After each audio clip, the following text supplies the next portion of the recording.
eto na naman po ang inyong working mom na pumping mom din.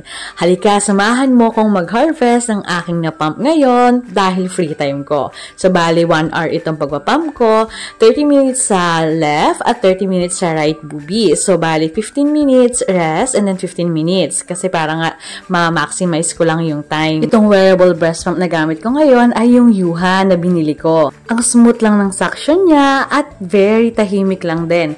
Yung bigat niya, lightweight lang din siya, kagaya ng isa kong wearable breast pump. Lagi kong inuuna yung dito sa area ng diaphragm kasi meron ding natatrap ng mga milk dito. And then, doon sa main catcher. So, ayan, ang satisfying talaga magsalin. After ko ma-make sure na lahat ng milk ay nakuha ko na, isasarado ko na uli itong aking Yuha, ibabalik ko yung diaphragm, and may kasama siyang cover. Ang beneficial ng cover para pag i-store mo siya sa bag, hindi makokontaminate yung na-sterilize mong Yuha.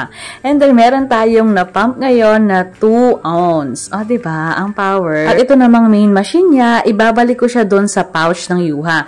Yung Yuha na binibili natin, may kasama na rin yung pouch. In fairness kay Yuha, ang galante niya sa mga accessories. So, meron siyang pouch, meron na rin tong charger, may extra breast shielding, tsaka bulb. Diba? Ang bongga ni Yuha. Andyan sa yellow basket, i-click mo na lang yung official store kung saan ko to nabili. Pati yung pinagbilhan ko na itong thermal bag at saka nung bricks, ilalagay ko na lang din dyan para buo na yung iyong pumping kit pag pumasok ka sa work. I really hope nakakatulong itong mga video ko sa inyo, mga mi, para mapagpatuloy nyo rin yung inyong pumping journey. Yun lang. Thank you for watching.